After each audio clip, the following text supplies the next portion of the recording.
new map being played. The FFWS Southeast Asia Spring SOLARA it is, and I'm pretty sure the fans out there, the chat out there, are happy to see this map come up. Oh yeah, I was not expecting this at all. I don't know how to feel about this one because I don't know how prepared these teams are going to be for Solara itself. We see a little bit of a skew towards the eastern side of the map. I don't even know if that's a good or bad thing, to be fair. But now, by Delta Owls, we're going to see an early engagement of RRQ as well as GOW. Let's see the touch points here. I mean, let's see if this is something that they can avoid. New map, you know what it is? New map, new problems. Problem of finding out where the looting spots are, as well as the rotation. So let's see if RRQ and GOW will be able to make this work. But on the other side, it's Bigatron Esports going against WAG, and Allen goes down first. Falcons right now in the battle against Team Flash, and unsuspecting that we are seeing 3 hot drops overall. Yep, hot drops as well. Again, these teams get pretty fresh to this. On Fire ends up going down as well. It really just comes down to instincts.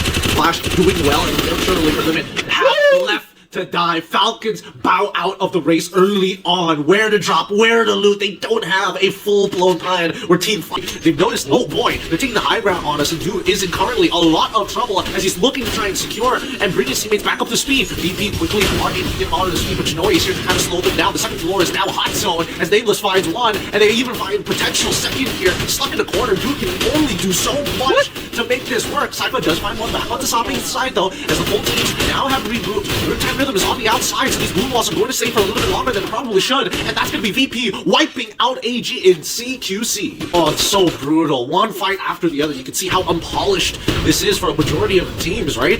No direct plan, only a rough idea of how it should work. Not a lot of familiarity with every single spot on the map just yet, but the angles, they just have to play well. Cyrus, unfortunately, will fall down to his knees. It's just Explorer and Krillin left, looking at the high ground, seeing that this hill is pretty much impenetrable. They're gonna have to try and make something work, but they do notice the BRU members also on that southern side, so they have no clear path of getting in.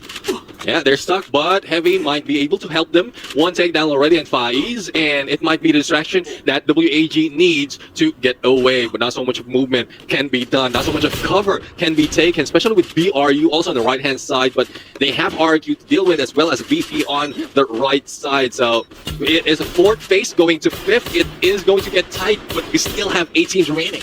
8 teams remaining still. WAG, no resources to work with. Last we saw the Explorer just had nothing left. Really couldn't do much about it, right? You can see that he's not even able to heal up just yet. BRU holding on strong. Krillin, the only one with resources, locking himself in.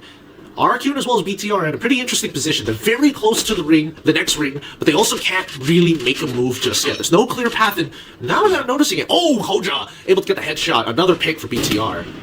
Yeah, I mean, WAG is in trouble. Only X4 remains, and I don't think he will be safe. But the blue has already stopped, or it will stop in a bit, giving more way for WAG. Here goes Booyah United, Moshi for the takedown on Ma'al, and this is the decider game of who's going to take that #1 spot. If RQ goes down here, Booyah United has a good chance to do so, unless both of them will be denied, especially with Booyah United, not so much of points on them. So RQ heads into the next phase of the circle as Booyah United focuses on BTR to get those points. BRU as well as VP have the same idea. They just want to mirror RRQ as of right now. The most resistance that VP has met is against RRQ, and BRU are happy with that, right? They don't need to do anything. They just need to make sure that this rotation is painful for both of these teams as they walk alongside them. EVOS Divine holding the spot, having to deal with problems of their own in this hut. This TP ain't going to be protecting them from long, as we see that Flash has no way of getting to the top unless they fully commit, which makes them exposed to BTR, which is the only reason why they're hiding behind. But here comes the full engagement, right?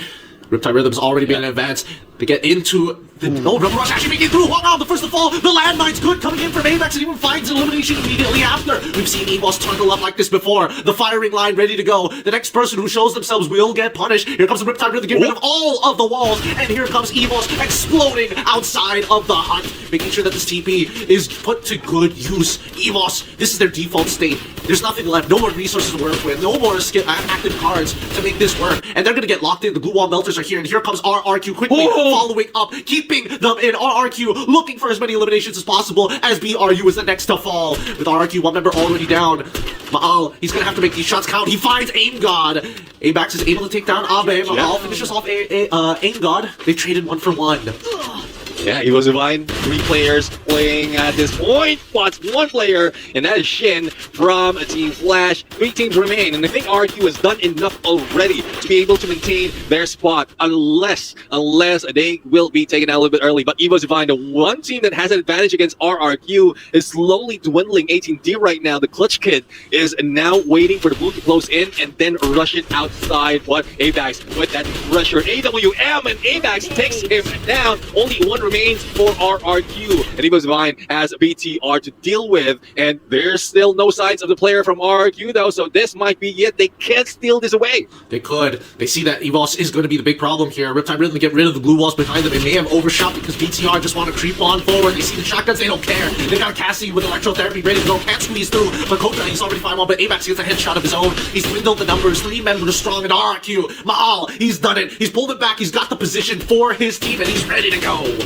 And there you have it. Picatron Esports grabs the Booyah at this point, though they are not close to that #1 spot. I think they will bring, or this will bring them a little bit safer for the next day of battle.